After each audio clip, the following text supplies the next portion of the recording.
Mali et la Turquie, partenaires de longue date, entretiennent une coopération dynamique, porteuse de nombreux bénéfices mutuels.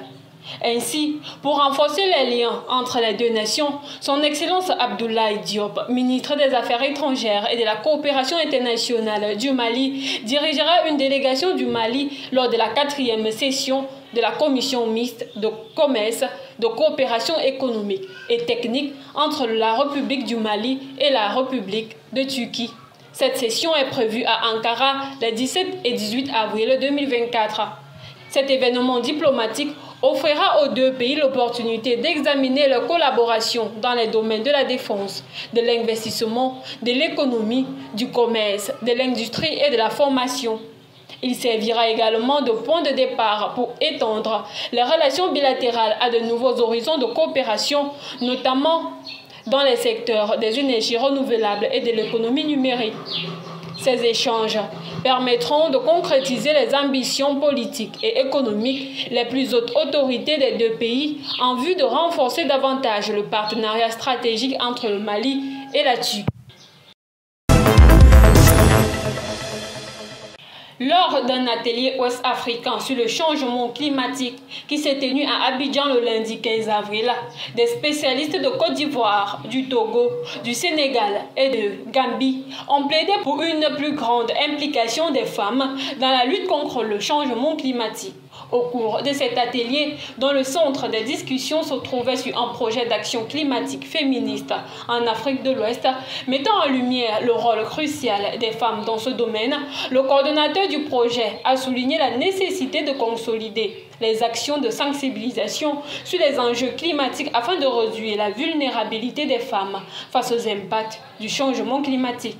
Il a également mentionné l'importance de restaurer les écosystèmes endommagés et de promouvoir des initiatives favorisant des sources de revenus alternatives.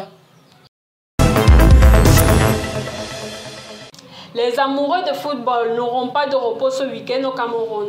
Ils pourront profiter du spectacle offert par les différents clubs féminins de la Guinée Super League. Le coup d'envoi sera donné le samedi 20 avril à 15 h. L'équipe football féminin accueillera Amazon Fab dans le cadre du Guinée-Sico camerounais, l'équivalent du Classico dans d'autres parties du monde. Toujours à la même heure, le leader football club Ebolova affrontera Edding Football féminin au stade du centre technique de la FECAFOOT à Odjaï à Yaoundé. Au même moment à Douala, l'association sportive Fortuna rendra visite à Authentique au stade annexe de Bépanda dans le but de prendre les 3 points de la journée et de se hisser au sommet du classement. La compétition se jouera également le dimanche 21 avril. 3 matchs sont prévus au stade du centre technique de la FECAFOOT Odja. Tout d'abord à 10 h, Jasport contre Caïman Football féminin. À 12 h, l'association sportive Awa jouera contre Louvre Binprof et la journée se terminera par la rencontre entre Éclair Football féminin et Itabang à 14 h. Marathon de Boston. La 128e édition du Marathon de Boston, qui a eu lieu le 15 avril, a livré son verdict. Et comme lors des autres courses sur la distance, l'Afrique a écrasé la concurrence avec les victoires de Cissé Lema chez les hommes et Helen Obiri dans le tableau féminin. Dans l'état de Massachusetts, Cissé Lema a remporté la course. L'Éthiopien a fini en 2 h 6 minutes 17 secondes. Une véritable rédemption pour le fondeur de 33 ans. Il restait en effet sur 2 éditions ratées à Boston.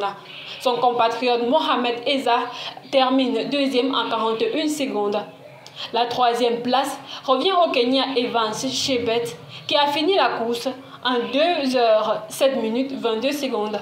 A noter par ailleurs que dans le top 10, il n'y a qu'un seul nom africain avec l'américain Albert Son qui est sorti 7e. Chez les dames, c'est la Kenyane Helen Obiri qui s'est imposée. La femme de 33 ans a réalisé un temps de 2 h 22 minutes 37 secondes pour conserver son titre dans la ville américaine.